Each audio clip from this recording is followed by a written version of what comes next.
1950년 10월 5일 한국전쟁이 한창 진행 중일 때의 일입니다.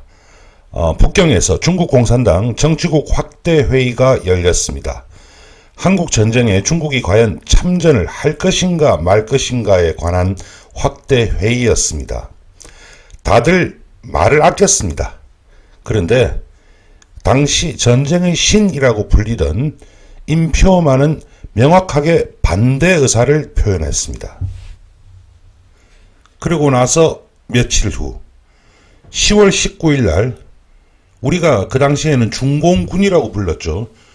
중공군이 참전하게 됩니다. 10월 5일에는 전체적인 분위기가 간부들이 모두 한국전쟁 참전에 대해서 반대 의사였는데 19일 그러니까 14일 후입니다. 2주 동안 과연 무슨 일들이 있었는가 지금부터 얘기해 드리겠습니다.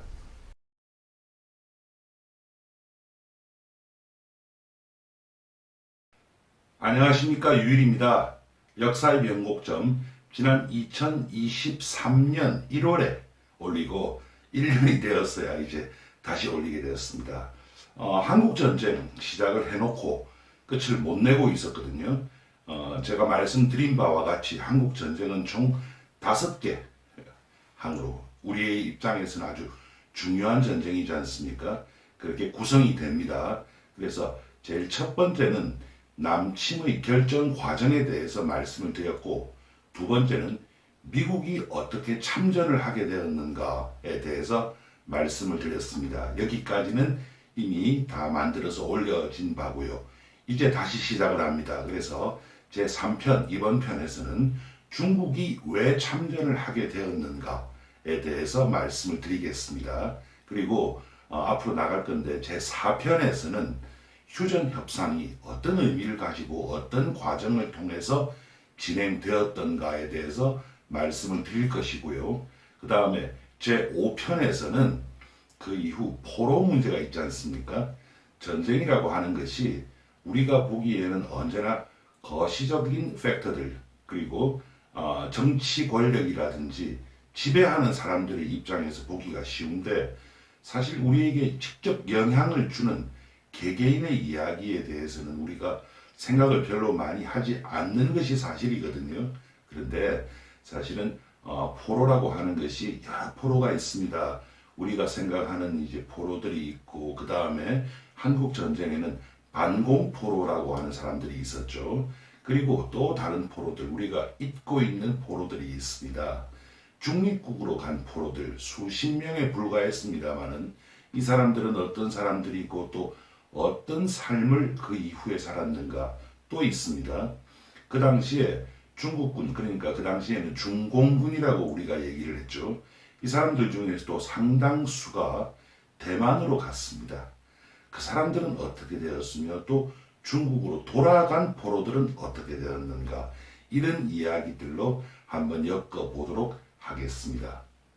그래서 이 편에서는 제3편입니다. 그래서 중국의 참전, 그리고 중국군이 전쟁을 마치고 그 다음날 바로 돌아간 것은 아니거든요. 그래서 그 이후에 중국군이 어떻게 철수하게 되는가에 대해서 말씀드리도록 하겠습니다. 중국에게 있어서 한국전쟁이란 과연 어떤 것일까요? 중국에 있어서 한국전쟁은 아주 중요한 전쟁입니다. 실제로 중국, 특히 한족 국가는 외국과의 전면전에서 이겨본 적이 그다지 많지 않습니다. 우리나라 경우만 한번 생각을 해보더라도 옛날에 고조선이 한나라 무제에 의해서 멸망한 적이 있죠. 그것은 뭐 고조선이 어떤 국가이었던 간에 전면전이었던 것은 사실입니다. 그 다음에 꼭 얘기를 한다면 고구려 때, 고국 원왕 때였죠 아마. 그때 이제 연나라의 모용황이 쳐들어와 가지고 큰 패배를 맛본 적이 있습니다. 그것 또한 전면전에 해당한다고 볼 수가 있거든요. 그리고 나서 이제 당나라가 수나라와 당나라가 고구려에 침입을 해왔지만 성공적이지 못했고요. 그리고 따지고 보면 그 외에는 그렇게 대단한 것들이 없습니다. 백제와 고구려가 660년과 668년에 나당 연합군에 의해서 멸망한 적은 있습니다. 하지만 그것 또한 따지고 보면요, 그 이후에 그 나당 전쟁을 통해서 쫓겨나지 않았습니까? 그만큼 그렇게 대단한 것이 아니라는 얘기죠. 그 이후에 원나라, 몽고, 그 다음에 청나라에 의해서 우리나라가 힘들었던 적은 있습니다. 그런데 그거는 한족 국가가 아니고 이민족 국가죠. 그러니까 중국에 있어서 한족 국가들은 그다지 그 외국과의 전면전에서 이겨본 적이 많지 않습니다. 그런데 한국 전쟁이라고 하는 것은 중국에서는 아주 중요한 전쟁입니다. 왜냐하면요, 최초는 아닙니다만은 외국에 나가서 전쟁을 치렀고, 그리고 과연 이것이 승리인지 뭐 패배인지 얘기하기 쉽지는 않습니다만은 어쨌든 자기들이 요구하는 바는 다 거둬들였다고 그렇게 믿어야 하거든요.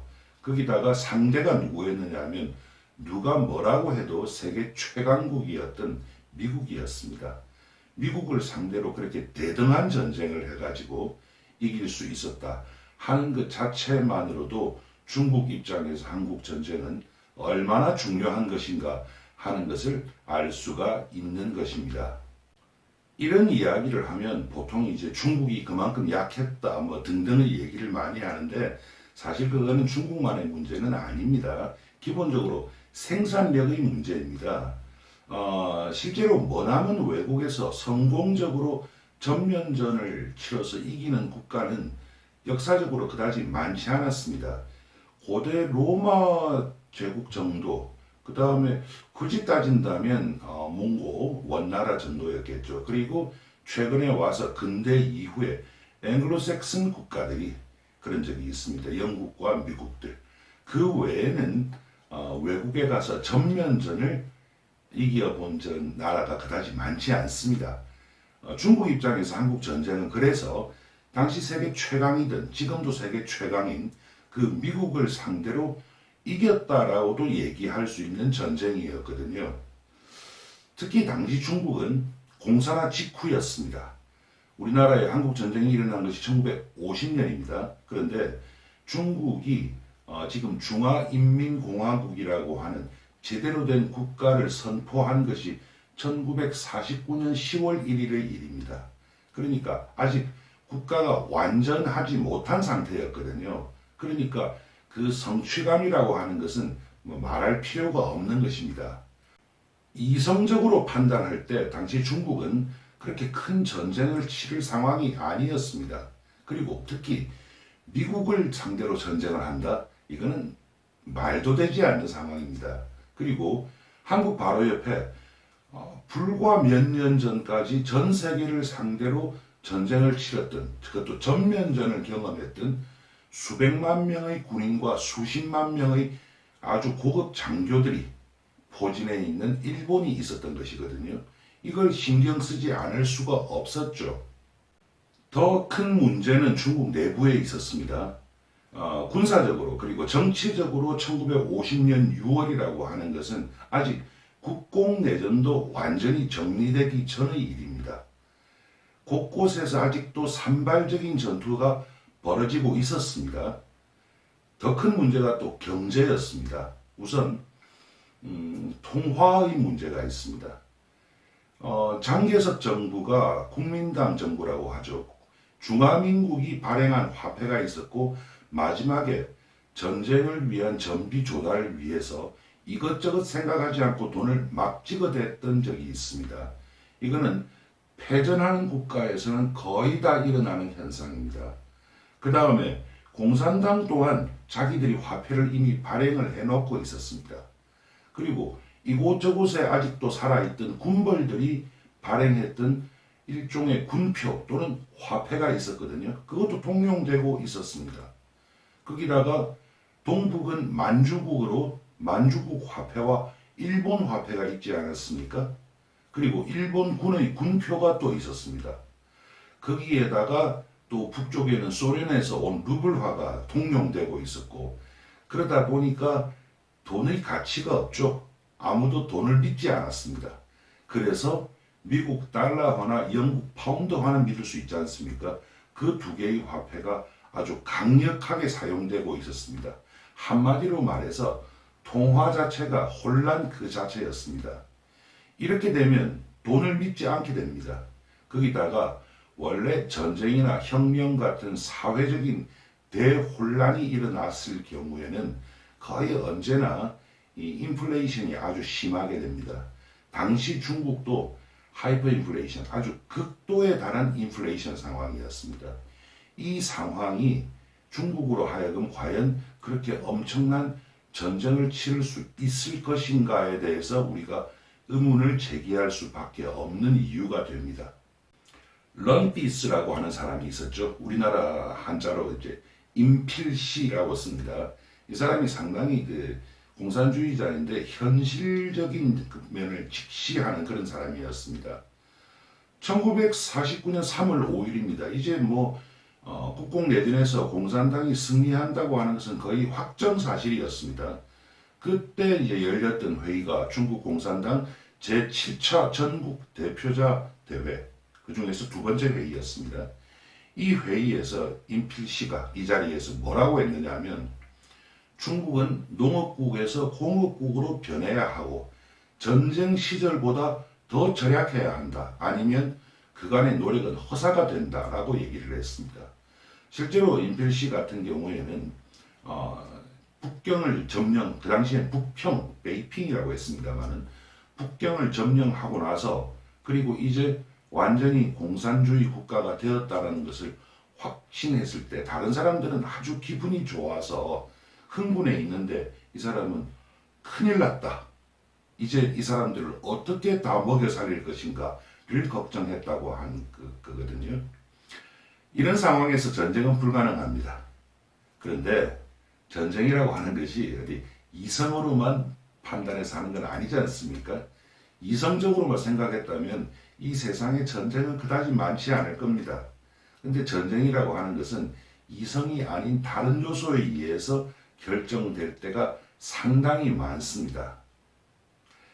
한국전쟁을 중국의 시각에서 본 자료는 사실 그다지 많지 않습니다. 그런데 그나마 요즘 중국 자료도 어느 정도 공개가 되고 있고 또 중국의 자료는 아니지만 당시 소련 자료들이 있습니다. 이 소련 자료들에 걸쳐서 이 편에서는 웬만해서는 중국의 시각에서 한국 전쟁을 분석해 보겠습니다. 앞에서 제가 말씀드린 것과 같이 1950년에 중국이 전쟁을, 그것도 외국에서 전쟁을 할 수 있는 상황이 아니었습니다. 빨간색 주로 동북 쪽이죠. 그쪽은 1946년에 공산군이 장악하고 있던 지역입니다. 그런데 여기에 보면 제가 마우스로 이렇게 보여드리는데요. 좀 이상한 점들이 있지 않습니까? 이 조금 녹색 점들이죠. 그리고 여기도 점들이 조금 있고 여기도 점들이 있습니다. 이건 무슨 말이냐면요. 1947년 상황에서 분명히 지금 이 지역은 색깔을 보면 1946년에 공산군이 장악하고 있었다고 말씀드리지 않았습니까? 그런데 그럼에도 이런 점들이 있는 지역, 주로 도시지역인데요. 이 도시지역은 여전히 장개석의 국민당군이 장악을 하고 있었던 것입니다. 그러면서 국공내전은 하나하나 이제 계속해서 남쪽으로 이렇게 내려왔는데 여기에 보면은 1950년이 되었을 때 요 지금 아주 옅은 지역이 있죠. 이 옅은 지역은 1950년이 되어서야 겨우 공산군이 점령을 한 것입니다. 그리고 중국 남단에 있는 이 하이난 해남도 섬이 있습니다. 이 해남도는 주로 1950년에 모든 전쟁이 한창 진행 중이었습니다. 그러니까 그 당시 중국으로서 이런 대규모의 전쟁을 할 상황이 아니었다고 하는 것을 우리가 알 수 있는 것이죠. 그리고 그 당시 중국의 경제 상황에 대해서도 제가 앞에 말씀을 드렸는데 1913년부터 1950년까지 중국의 1인당 GDP 상황입니다. 2011년 가격으로 할인을 한 것이거든요. 그렇기 때문에 그 당시 가격이 아닙니다. 그런데 액수가 중요한 건 아니고요. 1913년에서부터 1930년대 중반까지 비슷하게 갑니다. 그러다가 전쟁, 일본과의 전쟁이죠. 전쟁 때문에 확 떨어지는 것이 보이고 그 이후에 또 전쟁 경기라고 하는 게 있지 않습니까? 그래서 조금 살아났다가 그 이후에 국공내전 치르고 일본하고 본격적으로 전쟁하고 하면서 아주 엄청나게 떨어져 버리는 것이 눈에 보일 것입니다. 이렇게 해서 중국이 그 당시에 전쟁을 할 수 없는 상황이다 하는 것은 누구나 알 수 있는 것입니다. 그러다 보니까 이상한 얘기까지 일어났습니다. 1949년에 중국 공산당이 중화인민공화국 정부의 수립을 선포를 하고 이제 뭐 대륙을 거의 점령을 했는데 여기 보면 사람이 두 사람 보입니다. 지금 여기 보면 옆 얼굴 보이는 사람, 이 사람이 류사오치 그러니까 유속입니다. 그 다음에 이 사람은 유명한 사람이죠. 등소평입니다. 젊을 때 사진이죠. 이 사람들이 그 당시에 중국의 경제를 일으키기 위해서 공업을 일으켜야 한다라고 해서 뭐 어떤 공장인지는 모르겠는데 그다지 뭐 큰 공장은 아니었을 것입니다. 그런 공장을 방문하고 해가지고 기업의 생산 활동을 아주 독려하는 그런 장면입니다. 그러다 보니까 뭐 말이라고 하는 것이 나오다 보니까 좀 오버를 하는 측면들이 있겠죠. 그렇게 해서 착취 유공론, 그러니까 분명히 자본가는 노동자를 착취하지만 그 착취 때문에 먹고 산다라고 하는 어떻게 보면 이제 말이 안 되는 얘기인데 그런 얘기까지 나올 정도로 경제가 엉망이 된 상황이었거든요. 북한의 김일성이 전쟁을 통해서 어떤 식으로든 한반도 전체를 자신의 권역으로 만들고 싶어 했던 것은 의심의 여지가 없습니다. 그래서 언제나 스탈린에게 가서, 그러니까 소련의 스탈린에게 가서 전쟁을 하게 해주세요라고 전쟁 자체의 허가도 중요하고 거기다가 전쟁을 하기 위해서는 많은 돈과 군사 장비들이 필요하지 않습니까? 그걸 도와달라고 부탁을 했던 겁니다. 그런데 스탈린은 처음부터 마지막까지 언제나 중국 동지들, 즉 중국을 거론했습니다. 여기서 중국이라고 하는 것은 중국 공산당을 얘기하는 것이죠. 그런데 김일성 같은 경우에는 기본적으로 중국보다는 소련에 의존하고 있었고 또 지금 여기 보면 왼쪽 사진에 남자 두 명이 나오지 않습니까? 왼쪽이야 뭐 우리가 다 알고 있는 사람 김일성이고 그리고 이제 오른쪽에 보이는 사람이 박헌영입니다. 박헌영 또한 중국보다는 소련에 많이 의존하는 사람이었습니다. 그러다 보니까 늘 소련에 가서 뭔가를 도와주기를 부탁하는 건데 어느 정도 수준이었는가 한번 보도록 하죠. 이게 이제 윌슨 센터에 있는 러시아 자료들을 전부 다 번역을 해놓은 겁니다. 제가 러시아어를 못해요. 그러다 보니까 이렇게 영어로 번역되어 있는 것을 주로 보는데 아마 번역에 별 문제는 없을 겁니다. 이게 이제 1949년 10월 3일 날, 김일성이 평양에 와 있는 소련의 대사에게 보낸 문건입니다. 근데 그 문건 내용이 뭐냐면, 이틀 전인 10월 1일 날 중화인민공화국 수립이 되었지 않습니까? 그런데 이때 수립되고 나서 김일성이 소련에 대해서 이 새 중국하고 외교 관계를 어떻게 할까 물어보는 겁니다. 그래서 이 내용에 보면은 여기에 대해서 뭐라고 얘기를 했느냐 하면 빠를수록 좋다. 승인을 해준 것이죠. 그 당시 김일성은 아직 이제 대륙, 그러니까 중국 대륙이 어떻게 될지에 대해서 확신도 없었고 또 자기가 무엇을 하든 간에 스탈린으로부터 승인을 받고 하고 싶었던 것이죠. 그래서 실질적으로 모든 것이 돌아간 것이 스탈린을 중심으로 돌아갑니다. 그래서 1950년에 스탈린이 모택동에게, 중국 모택동에게 동북 방면에 군대를 배치할 준비를 좀 하라라고 했고 모택동은 일단 거기까지는 긍정적인 답변을 했습니다. 물론 좀 불안했겠죠. 그러다가 북한군이 남한으로 밀려 들어가고 그리고 초기 전과가 아주 좋았지 않습니까? 그러다 보니까 중국 또한 뭐 크게 신경을 많이 쓰지 않고 잠시 조용히 소강 상태에 이르렀습니다. 중국 입장에서는 아마 다행이었을 겁니다. 한국전쟁이 중국에 왜 참전을 했는가에 대해서 참 말이 많습니다. 보통 이제 좀 그 관념적으로 아주 그것도 관념도 제대로 된 그 논리적 연역적 관념이 아니고 쉽게 그냥 얘기하기로 순망치한 얘기를 많이 합니다. 그런데 너무 추상적이죠. 이것만 가지고 얘기를 하기는 어렵습니다. 또 경제 상황이 워낙 나빠가지고 소련 원조를 받아야 했다라는 이유를 말하는데, 그런 경제 상황에서 원조를 받아봤자 얼마를 받을 수 있을 것인지, 그리고 중국이 그렇게 작은 나라도 아니고 그렇게 큰 나라가 원조 조금 받는다고 해서 경제가 확 좋아질 것인지에 대해서는 저는 의문을 제기할 수밖에 없는 것이죠. 중소우호조약이 조건이라고 하는 말도 있습니다. 이거는 조건 중에 하나였습니다. 제가 보기에.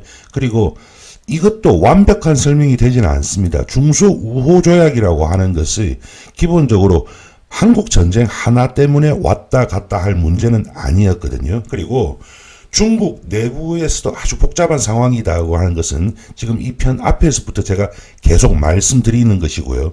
그 다음에 간부들 간에도 합의는커녕 별로 분위기가 그렇게 좋지가 않았던 상황입니다. 모든 분위기가 바뀐 게 된 것이 1950년 9월 15일 메가드가 주도한 인천 상륙 작전입니다. 이것 때문에 전황이 아주 많이 완전히 반대로 뒤집혀 버리는 것이죠. 이게 9월 15일인데 그로부터 며칠 지나지 않았죠. 10월 1일에 이승만이 38선 돌파를 명령을 해버립니다. 당시에 메가드는 좀 망설였다고 합니다. 그런데 이승만이 뭐 이것저것 따지지 않고 우리나라 군에 대해서 38선을 돌파하라라고 명령을 해버린 것입니다. 그러니까 9월 15일 날 인천에서 상륙하고 9월은 30일까지 있으니까 단지 15일 2주 만에 38선 돌파를 해버린 것이죠. 근데 서울에서 38선은 또 그렇게 멀지 않으니까 그렇다라고 생각할 수 있습니다. 그런데 그로부터 3주가 되지 않은 10월 19일 날 평양을 탈환했습니다. 정확하게 말하면 10월 19일도 아닙니다. 왜냐하면 이게 지금 보시는 사진이 1950년 10월 19일 날 평양시에서 대한민국 정부를 환영하는 대회가 열렸던 겁니다. 그런데 대회가 열린다고 하는 것은 완전히 이제 평양에서 치안적 문제가 없다라고 하는 것을 얘기하는 것이고, 실질적으로 평양은 그로부터 2, 3일 전에 거의 탈환을 했다고 봐야 됩니다. 여기서 우리가 자료를 조금 보고 넘어가는 것이 좋습니다. 10월 1일 날 국군이 우리나라 군대가 38선을 돌파를 하자마자 김일성은 바빠졌죠. 그래서 다급하게 도움을 요청을 합니다. 양쪽으로 도움을 요청합니다. 소련 그리고 그 다음에 중국입니다. 그런데 중국 쪽에 김일성이 그렇게 높은 사람들하고 연계는 좀 부족했습니다. 그러니까 일단 소련을 통한 일종의 압박을 많이 요청을 했던 것이죠. 요 자료를 조금 보고 넘어가시죠. 이게 이제 10월 26일 날, 그러니까 평양 탈환하고 며칠 안 됐을 때 압록강에 도달한 사진입니다. 네, 자료 한번 보시죠. 이게 이제 뭐냐면요, 여기 날짜하고 중요한 부분은 제가 빨간색으로 좀 표시를 해놨습니다. 1950년 9월 20일, 그러니까 메가드 인천 상륙 작전이 9월 15일, 9월 16일입니다만은 뭐 9월 15일 날 움직이기 시작했으니까요. 그로부터 닷새 정도밖에 안 지났죠. 9월 20일 날 그 당시 주원래, 중국의 주원래가 누구한테 보냈느냐 하면요, 여기에 그 평양에 있는 중국 대사한테 보낸 겁니다. 그런데 보니까 9월 18일, 지금 여기 9월 20일이니까 이틀 전이죠. 이틀 전에 아마도 이 평양에 있는 중국 대사가 급하게 뭔가 보냈던 것 같아요. 그러니까 거기에 대해서 답을 해야 될 거 아니겠습니까? 그 답입니다. 여기에 보면서 이거 김일성 동지에게 전하라 라고 하면서 김일성이 전쟁이 장기전으로 가는 것 같다라고 얘기를 했거든요. 무슨 말이냐면 뭐 거의 김일성이 한반도를 다 점령했지 않습니까?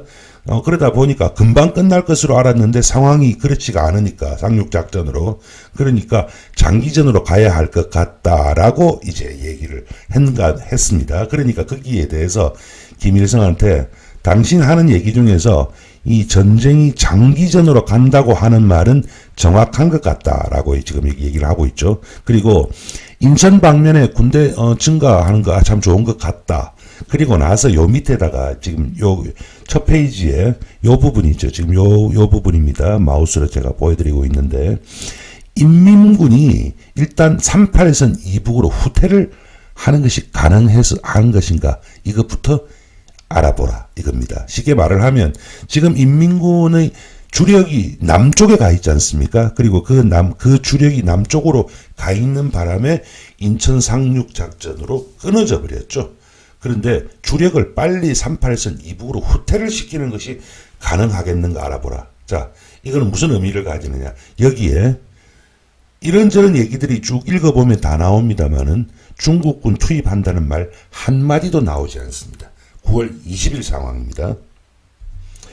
그 다음에 이제 이거는 뭐냐면요. 아까 말씀드린 소련 자료입니다. 소련 자료인데 제가 이제 러시아 못해서 영어로 읽습니다. 그런데 여기에 보면은요. 아까 그 주원래의 전보가 9월 20일 것인데 여기 보면 9월 22일 날로 돼 있지 않습니까? 9월 22일 날 평양에 있는 소련 대사가 그 당시에 조선노동당, 그러니까 북한의 조선노동당 중앙위원회 회의에 참가를 했던가 봐요. 그래서 그 회의에서 회의에 참가를 한 게 아니고 회의에 앉아 있었던 허가이가 소련 대사한테 와가지고 이런 일이 있었다라고 줄줄줄줄 얘기를 했던 겁니다. 그러니까 회의는 21일 날 있었는데 22일 날 얘기를 했던 겁니다. 자, 그런데 뭐 이런저런 얘기들이 이제 있었죠. 그런데 그 중에서 중요한 부분 제가 몇 가지 찍어드리겠습니다. 뭐 상황이 급박하게 돌아갔죠. 이게 21일인데 불과 일주일 전에 인천에 이제 상륙을 미군이 했는데 대책이 없었을 겁니다. 그러니까 여기에 보면 첫 번째로 제가 빨간색으로 이제 한 것에 대해서 박헌영, 김두봉, 박일우 이런 사람들이 지금 빨리 중국군한테 도움을 요청하자. 그리고 여기에 보면은 Chinese government to send their troops to Korea. 군대를 좀 보내달라고 요청을 하자라고 얘기를 합니다. 그러니까 요 밑에 보면은 여기 제가 빨간색으로 표시는 안 했는데 제일 처음에 김일성은 뭐라고 하느냐 하면은요. 이게 참 말이 웃기는데 지금 이 상황에서 우리가 어떻게 중국에게 요청을 하겠느냐라고 부정적인 것 같이 얘기를 하거든요. 고래 놓고 뭐라고 하느냐면 김일성 then 해놓고 모택동에 대해서 얘기하면서 중국은 유엔 가입국이 아니니까 아마 유엔의 각종 문제 하에서부터 자유롭고 그래서 도와줄 수 있을 것이다 라는 이상한 얘기를 하는 것이죠. 그리고 나서 이렇게 해서 지금 이제 잠시 일단 즉시 신청은 하지 말고 그러니까 도움을 요청하지는 말고 but write a letter to Comrade Stalin and ask his advice. 일단 스탈린 동지에게 편지 써서 조언을 받아보자. 이 조언이 조언이겠어요? 쉽게 얘기를 해서 스탈린한테 부탁해서 중국군을 움직이자라는 그런 얘기 아니겠습니까? 상당히 이중적인 태도를 보이는 겁니다. 그렇게 해가지고, 지금 이제 자료를 보면은, 김일성이 제일 처음에는 좀 뭐 부정적인 것 같이 얘기를 하다가 사실은 뭐 그 당시에 방법이 이거밖에 없었으니까요. 그리고 소련 스탈린 또한 바로 그날 이제 모택동한테 전문을 보내게 됩니다. 지금 이게 이제 뭐냐면 10월 1일, 아까 이제 주원래가 9월 20일자 그 전보를 제가 보여드렸지 않습니까? 이거는 10월 1일 날 이제 뭐라고 했느냐 하면 이때도 주원래가 보낸 건데요. 그 당시에 이것 또한 평양에 있는 중국 대사에게 보냈습니다. 김일성 동지에게 이게 전하라라고 하지 않습니까? 즉시 전하라라고 하면서 쭉 이렇게 얘기를 하지 않습니까? 그리고 나서 여기 보면은 중요한 부분을 제가 확대해가지고 요렇게 이제 해놨어요. 며칠 내에 38선 이북으로 전부 다 철수할 수 있겠는가? 자, 10월 1일입니다. 10월 1일까지도 전혀 중국군이 참전한다라고 하는 말은 나오지 않습니다. 절대 그럴 생각 자체가 없다 하는 것을 우리가 알 수 있는 것이죠. 그리고 나서 10월 2일 바로 다음 날이죠. 다음 날에 그 당시에 이제 급하게 그 당시에 급하게 이제 북한에서 중국 측에 사절단을 보냈어요. 선물도 많이 가져갔습니다. 전쟁 때 그 선물 가져가기가 쉽지가 않았을 텐데. 그래가지고 박일우, 그 당시에 부수상입니다. 이 부수상이 그 단장이었습니다. 단장으로 해가지고 하는데, 이렇게 했는데, 이 사람한테 10월 2일 날에 주원래가 박일우를 만나고 나서 한 얘기가 이제 평양에 있는 중국 대사한테 보낸 거죠. 이렇게 이제 뭐라고 하느냐 면 유격. 무슨 말이냐면요. 게릴라전 하라 이런 얘기죠. 실질적으로 중국 그 당시 공산당 간부들의 일반적인 입장도 그랬습니다. 게릴라전 하라. 쉽게 얘기를 해서 우리가 도와줄 생각이 없다는 말하고 큰 차이가 없습니다. 이게 급변해 버린 것이 10월 5일입니다. 그러니까 10월 2일까지만 하더라도 당신들 알아서 게릴라전 하라라고 하던 사람들인데 10월 5일 날 이제 뭐라고 했느냐면 여기에 보면 1, 2, 3이 나오는데 이제 원주선을 한번 방어를 해보라 뭐 이런 얘기도 있고 그 다음에 요게 이제 중요합니다. 이게 뭐냐면 여기에 미위군이라고 되어 있지 않습니까? 위군 할 때 요 위군이 뭐냐면요. 괴뢰군이란 얘기입니다. 그래서 한국군을 미국의 괴뢰군이라고 얘기를 합니다. 그래서 한국군이 북진 상황, 그 다음에 인민군, 북한군이죠. 북한군이 북쪽으로 철수할 수 있는 상황에 대해서 잘 주시하라. 즉 중국은 그때나 지금이나 그랬는데 기본적으로 38선을 넘는 38선이 깨지는 것에 관심이 있었던 것입니다.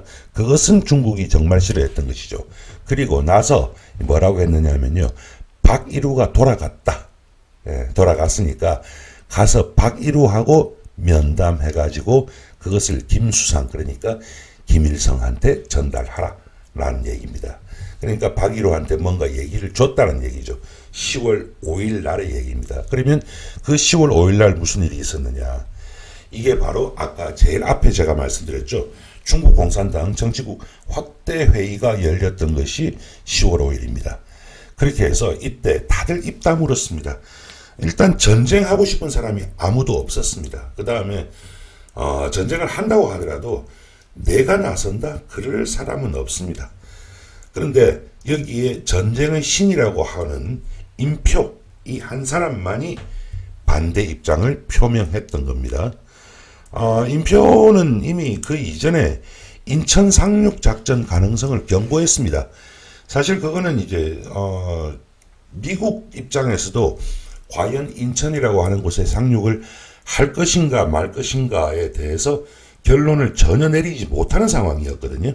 그런데도 임표는 나 같으면 인천에 상륙한다라고 얘기를 할 정도로 전쟁의 신인 것은 맞습니다. 나중에 이 사람이 끝은 아주 문화형에게 좋지 않았는데 그리고 임표는 북한에 대해서도 왜 우리가 개입을 하느냐 우리가 했던 것처럼 유격전 하라 게릴라전 하라 라고도 얘기를 했던 겁니다. 중요한 자료가 있습니다. 자료를 쭉 보시면서 말씀드리겠습니다. 이 자료는 스탈린이 김일성에게 보낸 자료입니다. 그래서 전문입니다. 그래서 요 옆에 보면 이게 이제 러시아어입니다. 보시다시피. 근데 제가 이걸 읽지 못해서 윌슨 센터에 있는 영어 번역을 읽었습니다. 글자가 아주 작죠. 그래서 제가 중요한 부분을 조금씩 따가지고 설명드리겠습니다. 이 안에 거의 모든 내용이 다 들어가 있습니다. 첫 번째, 10월 1일 날 내가 모택동에게 편지를 썼다. 그리고 나서 거기다가 물어봤다는 거죠. 즉시적으로 한국에 군대를 보낼 수 있는가? 여기서 즉시라고 하는 것은 5개 내지 6개의 사단을 보내드릴 수 있겠는가? 그러니까 모택동이 여기 빨간색으로 제가 표시했습니다. Replied with refusal. 그러니까 거부했다는 거죠. 거부하는 이유에 대해서도 밑에 나와 있습니다. 그래서 뭐 이렇게 못하겠다라고 얘기를 했다는 거죠. 그러니까 내가 편지를 한 번 더 썼다는 것이죠. 그 다음 편지 내용입니다. 이겁니다. 그리고 나서 이런저런 이제 얘기를 했는데 여기에 보면은 한 4가지 정도의 명확한 이유가 나옵니다. 그래서 첫 번째 이유가 미국의 경우에 지금 한국에서 한반도죠. 한반도에서 벌어지고 있는 일을 보면 알다시피 지금 큰 전쟁을 할 상황이 아니다. 그 다음에 두 번째 중요합니다. 일본의 경우에 현재 그 군사적 잠재력이 회복되지 않았다. 그러니까 미국을 도와줄 입장이 아니다. 라고 하고 3번하고 4번은 지정학적 상황에 대해서 설명을 하면서 그러니까 당신들이 군대를 보내는 것이 좋을 것이다. 라고 얘기를 했던 겁니다. 이렇게 얘기를 하고 나서 그리고 나서 자기가 또 할 말을 합니다. 여기에 이제 자기가 할 말을 쭉 하는데 자 전체적으로 우리가 이렇게 하고 뭐 하니까 당신들이 즉 중국이 군대를 보내주는 것이 좋을 것 같다 라고 거의 압박을 한 것이죠. 이렇게 소련의 스탈린이 모 대통령에게 편지를 썼던 겁니다. 그리고 나서 또 이제 한 며칠이 지났죠. 10월 7일의 일입니다. 그러니까 10월 5일 아까 10월 5일 날 중국 공산당 정치국 확대 회의가 있었다고 말씀드렸죠. 하고 나서 10월 7일 이틀 후에 모 대통령이 쓴 편지가 도착을 합니다. 스탈린에게.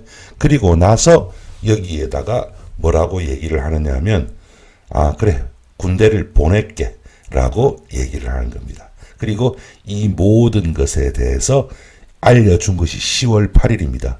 그러니까 김일성의 입장에서 10월 8일이 정말 지옥에서 도망쳐 나오는 그런 날이었던 겁니다.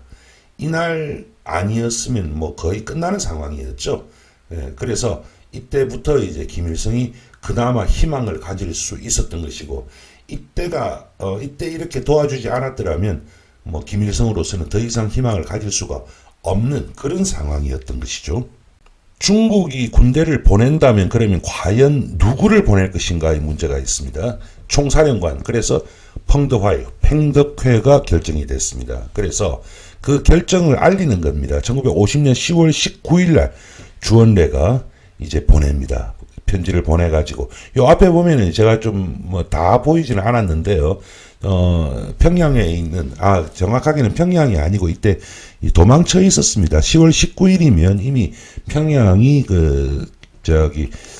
국군에 의해서 점령이 되고 난 뒤였죠. 그래서 그 당시에 신천인가 어디는가 일단 임시적으로 도망을 치고 났습니다. 철수를 하고 났는데요.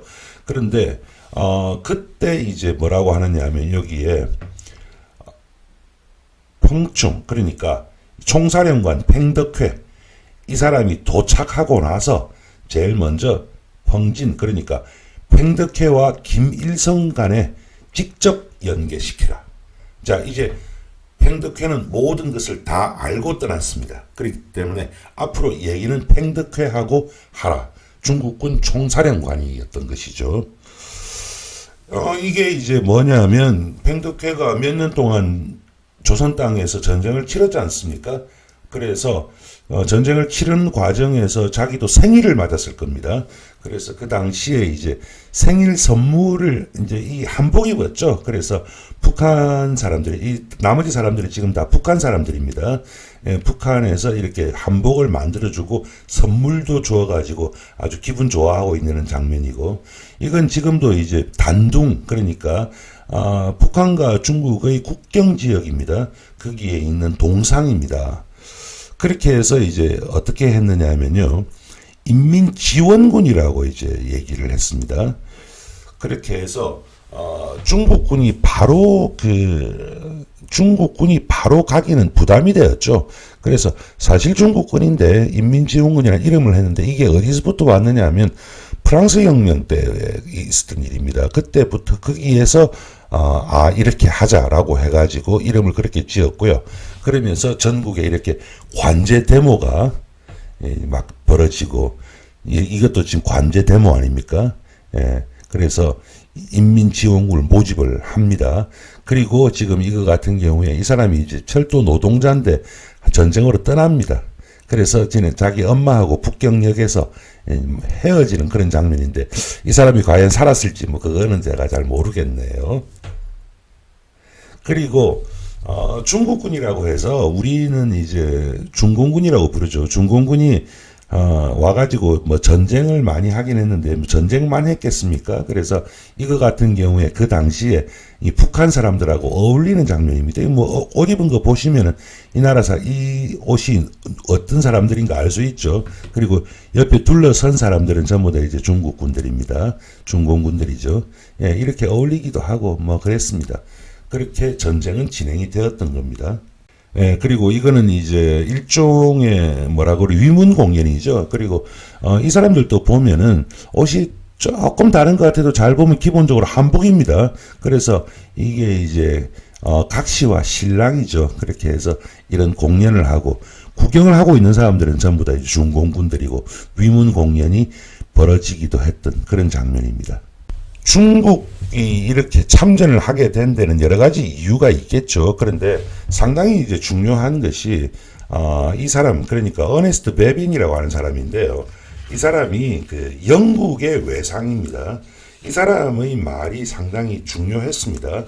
그래서 어네스트 베빈이 뭐라고 했느냐면요. 메가드라인을 넘지 않을 것이다 라고 얘기를 했습니다. 이 메가드라인이 뭐냐면 보시죠. 여기에 보면은 점선 보이시죠? 점선.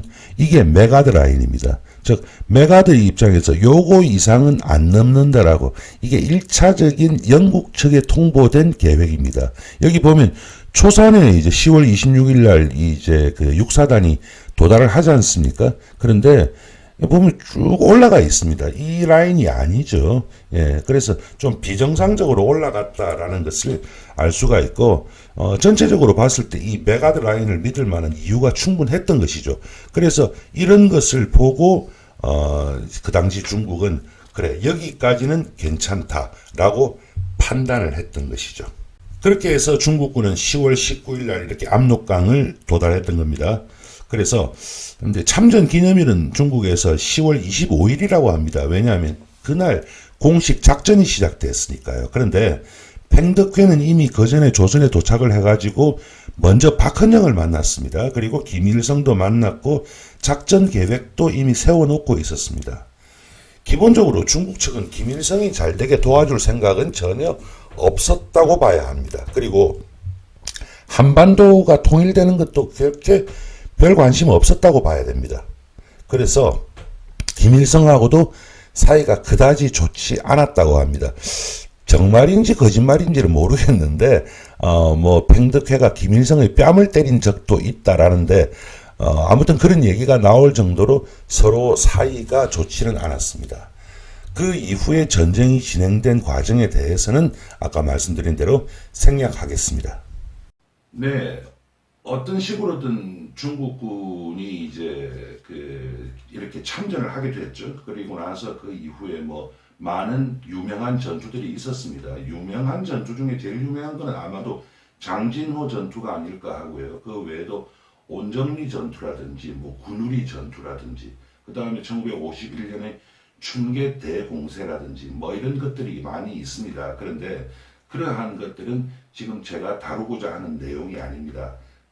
그래서 이제는 전쟁이 끝나고 나서 그 다음에 중국군이 어떻게 철수를 하게 되었는가에 대해서 이게 생각만큼 그렇게 단순하지가 않거든요.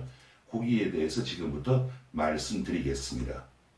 1953년 7월 27일 휴전협정 서명 장면이고요. 아래에 있는 사진은 이 자리에 김일성이 가지는 않았을 거 아니겠습니까? 그래서 김일성이 직접 서명하는 장면입니다. 이 휴전협정에 대해서는 다음 편에서 아주 길게 얘기를 할 겁니다. 그래서 생략하겠습니다. 아무튼 이런 정전협정의 체결 시점에서 북한군이 몇 명이었느냐? 45만 명에 불과했습니다. 그런데 그 당시에 북한에 와 있던 중국군이 몇 명이냐? 중공군이 120만이 넘었습니다. 거의 3배죠. 전쟁이 끝나고 나서 팽덕회가 1953년 9월, 그러니까 7월 말에 사인하고 북경으로 돌아갔을 거 아니겠습니까? 9월에 모택동이 주재한 회의석상에서 아주 자신있게 얘기를 했죠. 뭐라고 했느냐 하면 서방 침략자가 수백 년 동안 동방의 한 해안에서 대포 몇 발만 쏴도 한 나라를 점령할 수 있었던 시대는 가고 다시 돌아오지 않는다라고 아주 자신있게 얘기했습니다. 그런데 중국 입장에서 해결해야 될 문제는 여전히 남아 있었습니다. 그리고 그것 때문도 있고 다른 이유도 있어가지고 중국군이 이제 전쟁이 끝났는데 즉시 철수하는 것이 불가능한 상황이었습니다. 점정협정문 제40조의 제60항, 이 정전협정문이 상당히 길거든요. 여기에 보면요, 정전협정이 조인되고 효력이 발생한 후 3개월 내에 협의를 시작하고 협의의 결과에 따라서 모든 외국 군대는 철수한다라고 되어 있는데 이 조항은 지켜지지가 않았습니다. 이게 이제 제네바 회의, 1954년 제네바 회의였는데요. 북한 측이 여기에서 이 문제를 논의하고 싶었습니다. 논의하고 싶다는 건 무슨 말이죠? 중국군이 자기 땅에 있는 것이 불편했던 것이죠. 왜 불편했는가는 나중에 말씀드리겠습니다만은. 그런데 이 여기에서 두 가지 이유가 있습니다. 먼저 남한하고 미군이 계속 주둔해야 되겠다. 그리고 UN 감시하에 자유총선거를 하자라고 주장하면서 맞서버렸습니다. 그리고 또 문제가 이 당시 제네바 회의에서 중요한 것은 이제 한국이 아니었습니다. 한반도는 전쟁이 끝났습니다. 문제는 이제 인도차이나였죠. 그래서 제네바 회의에서 한반도 문제에 관련해서 별다른 성과는 없었습니다. 그래서 막을 내릴 수밖에 없었고, 그러다 보니까 사람들이 관심이 없으니까 외국군 철수 문제 이것도 뭐 별로 진전을 볼 수가 없었던 것이죠. 제네바 회의 결과가 이렇게 나오니까 중국 측에서도 자체적으로 북한 내 중국군 인원 및 역할 조정을 시작해야 됐습니다. 기본적인 방향은 그렇게 잡혔습니다. 한국에 주둔하는 미군에 대항해 가지고 일정 수준의 군대를 장기적으로 배치하고 나머지 병력은 철수한다. 지금 주한 미군하고 거의 똑같은 상황이죠. 지금 사진은 뭐냐면요. 이제 돌아가는 중국군 병사와 북한 여군이죠. 북한 여군이 이제 마지막으로 인사를 나누는 그런 장면이 되겠습니다. 그래서 정전 시점에서 중국군이 무려 120만 명이 있었는데 그 중에서 일단은 어떻게 생각을 했느냐 하면 북한에 25만 명 주둔시킨다. 그리고 나머지는 모두 귀환시킨다라는 계획을 잡았던 겁니다. 그래서 그 결과 1954년 9월부터 그러니까 전쟁이 끝난 지 대충 한 1년 되었을 때죠. 9월부터 1955년 10월까지 한 1년 동안에 총 19개 사단 약 30만 명의 중국이 공개리에 그러니까 아주 뭐 다들 아는 상황에서 북한에서 중국으로 돌아갔습니다. 그리고 또 비슷한 수 한 30만 명 정도가 비밀리에 북한을 빠져나갔습니다. 어차피 뭐 북한하고 중국은 맞닿아 있으니까 그게 가능했던 것이죠. 지금 이 사진 또한 이제 돌아가는 중국군, 지금 이 사람은 인민해방군 장교 같습니다. 이 사람에게 북한의 어린 소녀들이 뭐 꽃도 달아주고 하는 그런 장면입니다. 수고했고 고맙다 뭐 이런 뜻이죠. 여기서부터 혈맹이라고 하는 게 시작이 되는 것인데요. 지금 이 사진은 뭐냐면은 이제 공식적으로 가는 사람들인데요. 그 중에서 지금 이 한국 사람들이 중요하죠. 요 사람은 뭐 김일성 누구나 아는 사람이고, 그 다음에 이 사람이 최용건입니다. 최용건. 중국하고 관련해가지고는 언제나 북한에서 이 사람이 주도권을 갖습니다. 근데 이제 중국군이, 이렇게 해서 장기 주둔 한 25만 명 정도는 남겨두겠다라고 계획을 세웠는데, 갑자기 2년 후죠. 1958년 초에 전원이 철수했습니다. 상당히 의외의 모습입니다. 1958년 2월 5일에 북한 정부가 한반도에서 미군과 중국군을 포함한 모든 외국 군대의 철수를 공개적으로 요구합니다. 1958년 2월 5일입니다. 그렇게 하니까 불과 이틀 뒤인 2월 7일 날 중국 정부가 당신들 말이 맞다 이러면서 중국군을 철수시키겠다고 성명을 발표합니다.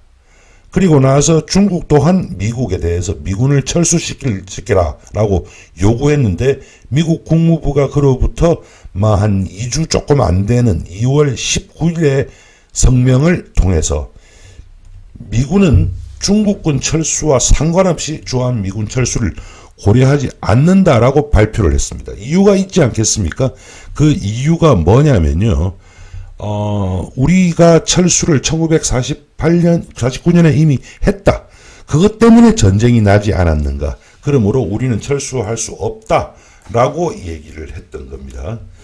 지금 이게 뭐냐면요. 신의주에서 이제 중국으로 돌아가는 열차 철교입니다. 철교에 이제 북한에 동원된 군중들이 가서 떠나는 중국군들을 이렇게 다 환송을 하는 그런 장면이죠.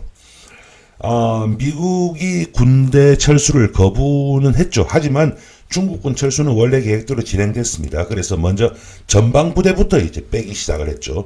그렇게 해서 철수가 진행되고 다음으로 이제 서해안 쪽에 있는 부대 그리고 마지막으로 중간지대에 있는 분대를 철수하면서 1958년 10월에 최종적으로 마지막 간 것이 7만 명입니다. 그러면서 북한의 중국군은 완전히 없어졌습니다. 북한 입장에서 고마운 사람들이기도 하죠. 그래서 북한 정부가 중국군의 완전 철수를 맞이해서 이 공훈을 기려야 하지 않겠습니까? 지금 이게 뭐냐면요. 중국군 묘지입니다. 어디냐면 이 아침에 햇빛이 이렇게 나니까 참 멋있어 보이지 않습니까? 개성시에 있는 겁니다. 이게 이제 개성시에 있는 중국군 묘지입니다. 중국군이 한국에 와서 죽은 거죠. 그 다음에 지금 여기는 뭐냐면요. 사리원시에 있는 중국군 이제 그 기념비인데요. 그리고 묘비, 열사묘 이렇게 돼 있는데 사리원에 그 있는 중앙대로가 있습니다. 그 큰 길 이름을 중국인민지원군로라고 이름을 개명했습니다. 지금도 그대로 있습니다. 그래서 감사의 표시를 아끼지 않았던 것이죠. 그리고 참전한 모든 중국군 병사에게 조국 해방전쟁 기념장이라고 해가지고 일종의 훈장을 다 수여하기까지 했습니다. 뭐 이렇게 해서 겉으로는 정말 아주 좋은 관계고 또 이제 중국군이 북한 철수 또한 양국 간 원만한 협의 그리고 서로의 이해관계를 존중하면서 이루어졌다라고 보이는데 뭔가 석연치 않은 구석이 여전히 남아있죠.